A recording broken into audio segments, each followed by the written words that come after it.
कभी सोचा है जब हम ऑनलाइन कुछ भी खरीदते हैं तो उस एक क्लिक के पीछे असल में होता क्या है। आज हम इसी कमाल की दुनिया में उतरने वाले हैं, ई कॉमर्स की दुनिया में, और जानेंगे कि ये सब काम करता कैसे है। देखिए, Amazon और Flipkart जैसी ऐप्स हम सब इस्तेमाल करते हैं ना। पर क्या कभी ये सोचा है कि एक क्लिक से लेकर सामान के दरवाजे तक पहुंचने के बीच पर्दे के पीछे आखिर चल क्या रहा होता है। चलिए आज इसी सवाल का जवाब ढूंढते हैं। तो सबसे पहले बिल्कुल बेसिक से शुरू करते हैं। सबसे पहला सवाल, आखिर ये ई कॉमर्स है क्या भला? बिल्कुल सीधे और सरल शब्दों में कहें तो ई कॉमर्स का मतलब है ऑनलाइन बिजनेस।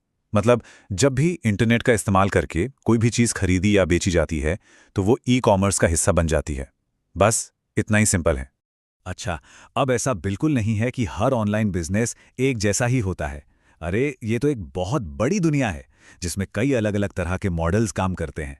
तो आइए जरा कुछ मेन मॉडल्स पर एक नज़र डालते हैं। सबसे पहले आता है B2C, जिसका मतलब है बिजनेस टू कंज्यूमर। ये वो मॉडल है जिससे हम सबसे ज्यादा वाकिफ हैं। सीधी सी बात है, जब कोई कंपनी अपना सामान सीधे हम जैसे कस्टमर्स को बेचती है तो उसे ही B2C कहते हैं। जैसे कि Amazon, Flipkart या मिंत्रा से जब हम अपने लिए शॉपिंग करते हैं तो वो क्या है, वो B2C का एक परफेक्ट एग्जाम्पल है। एक तरफ बिजनेस है और दूसरी तरफ हम यानी कि कंज्यूमर। अगला है B2B यानी बिजनेस टू बिजनेस। यहां सीन थोड़ा अलग है। इसमें एक कंपनी अपना प्रोडक्ट या सर्विस किसी दूसरी कंपनी को बेचती है। और हां, ये डील्स अक्सर बहुत बड़े स्केल पर होती हैं, मतलब काफी बड़ा लेन देन होता है इनमें। इसका एक क्लासिक एग्जाम्पल पता है क्या है? सैमसंग का एप्पल के आईफोन्स के लिए अपनी स्क्रीन सप्लाई करना। यहां देखिए, सैमसंग एक बिजनेस है जो एप्पल यानी एक दूसरे बिजनेस को अपना प्रोडक्ट बेच रहा है। यह हुआ एक परफेक्ट B2B ट्रांजैक्शन। अब आते हैं D2C पर, यानी डायरेक्ट टू कंज्यूमर, जो आजकल भाई बहुत पॉपुलर हो रहा है। इस मॉडल में पता है क्या होता है? कंपनियां बीच के सारे लोगों को, मतलब रिटेलर या होलसेलर को हटा देती हैं और अपना सामान सीधा कस्टमर को बेचती हैं। एकदम सही कहा गया है यहाँ। यह बिल्कुल वैसा ही है जैसे कोई व्हाट्सएप स्टेटस लगाकर घर का बना अचार बेच रहा हो। सोचिए कितना सिंपल और सीधा है। कोई बिचौलिया नहीं, कोई दुकान नहीं, बनाने वाला और खरीदने वाला, बस सीधा कनेक्शन। यही तो इसकी सबसे बड़ी ताकत है। तो चलिए एक क्विक रिकैप करते हैं। B2C में बिजनेस बेचता है कंज्यूमर को, जैसे Amazon। B2B में एक बिजनेस दूसरे बिजनेस को, C2C यानी कंज्यूमर टू कंज्यूमर, जैसे OLX पर पुरानी कार बेचना। D2C में बिजनेस सीधे कंज्यूमर को। और हाँ, B2G और C2G जैसे मॉडल्स भी होते हैं जहां सरकार भी पिक्चर में आती है, जैसे हम अपना इनकम टैक्स ऑनलाइन भरते हैं। आपको पता है, हर फील्ड की अपनी एक खास जबान, अपने कुछ खास शब्द होते हैं। ई कॉमर्स भी इससे अलग नहीं है। तो चलिए अब कुछ ऐसे ही जरूरी शब्दों को समझते हैं जो इस पूरी इंडस्ट्री को चलाते हैं।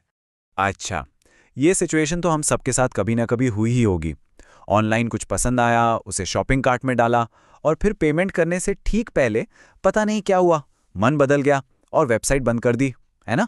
बस इसी को बिजनेस की दुनिया में कार्ट अबैंडनमेंट कहते हैं, और ये उनके लिए एक लॉस सेल या बिक्री का एक मौका गंवाने जैसा है। अगला शब्द है डायनामिक प्राइसिंग। बड़ा इंटरेस्टिंग कॉन्सेप्ट है ये। इसका सीधा सा मतलब है कि किसी चीज की कीमत फिक्स नहीं है। वो डिमांड, दिन का समय और यहां तक कि कस्टमर के बिहेवियर के हिसाब से रियल टाइम में बदलती रहती है। सबसे बढ़िया एग्जाम्पल है फ्लाइट टिकट्स। कभी नोटिस किया है? आज कीमत कुछ और है, कल कुछ और। या फिर पीक आवर्स में कैब के दाम बढ़ जाते हैं। ये सब डायनामिक प्राइसिंग का ही तो खेल है। चलिए अब दो और बड़े मजेदार मॉडल्स को समझते हैं, फ्रीमियम और प्रीमियम। फ्रीमियम जैसा कि हॉटस्टार में होता है, आपको कुछ कंटेंट तो फ्री में देखने को मिलता है, पर असली माल के लिए, मतलब प्रीमियम मूवीज के लिए सब्सक्रिप्शन लेना पड़ता है। दूसरी तरफ है प्रीमियम मॉडल, जैसे नेटफ्लिक्स, जहां बिना सब्सक्रिप्शन के कुछ भी नहीं देख सकते। No free lunch. लेकिन एक मिनट, ये सारी खरीदारी और बिक्री होती कैसे है? मतलब पैसों का लेन देन। चलिए अब जरा ऑनलाइन पेमेंट्स के पीछे की टेक्नोलॉजी को समझते हैं। और जब भारत में डिजिटल पेमेंट्स की बात हो तो एक ही नाम सामने आता है, UPI यानी यूनिफाइड पेमेंट्स इंटरफेस। सच कहूं तो ये एक क्रांति है। इसे बनाया है NPCI ने और ये भीम ऐप के तहत काम करता है। आज तो हमारी रोजमर्रा की जिंदगी का हिस्सा बन चुका है ये टाइमलाइन देखिए, इससे पता चलता है कि ये बदलाव कितनी तेजी से आया है। सोचिए, 2016 में UPI लॉन्च हुआ और बस कुछ ही सालों में ये भारत में डिजिटल पेमेंट का सबसे बड़ा और पॉपुलर तरीका बन गया। कमाल की बात है। अब देखिए, ये ऑनलाइन दुनिया जितनी आसान और सुविधाजनक है, उतनी ही यहाँ नियमों और सिक्योरिटी की भी जरूरत पड़ती है। आखिर सब कुछ सेफ भी तो होना चाहिए। तो आइए देखते हैं कि इस खेल के नियम क्या हैं और कौन सी टेक्नोलॉजी हमें सेफ रखती है। भारत में सभी ऑनलाइन एक्टिविटीज को जो मुख्य कानून कंट्रोल करता है, वो है इंफॉर्मेशन टेक्नोलॉजी एक्ट 2000। ये कानून ही पक्का करता है कि सारे ऑनलाइन ट्रांजैक्शंस कानूनी तौर पर वैलिड हों। और कभी वेबसाइट के एड्रेस बार में वो छोटा सा ताला, वो लॉक का निशान देखा है? उसका मतलब यही है कि कनेक्शन सेफ है, जानकारी सुरक्षित है। ये होता है SSL या TLS जैसी टेक्नोलॉजी की वजह से, जो हमारे डेटा को एक तरह से कोड में बदल देती हैं ताकि बीच में कोई उसे पढ़ ना सके, एक सेफ सुरंग की तरह। तो ये था ई-कॉमर्स की दुनिया का एक छोटा सा टूर। लेकिन एक बात तो पक्की है, ये दुनिया रुकने वाली नहीं है। टेक्नोलॉजी और हमारी आदतें दोनों लगातार बदल रही हैं। तो अब सवाल ये उठता है कि ऑनलाइन शॉपिंग का भविष्य क्या होगा? अगला बड़ा चेंज क्या आने वाला है? ये सोचने वाली बात है ना?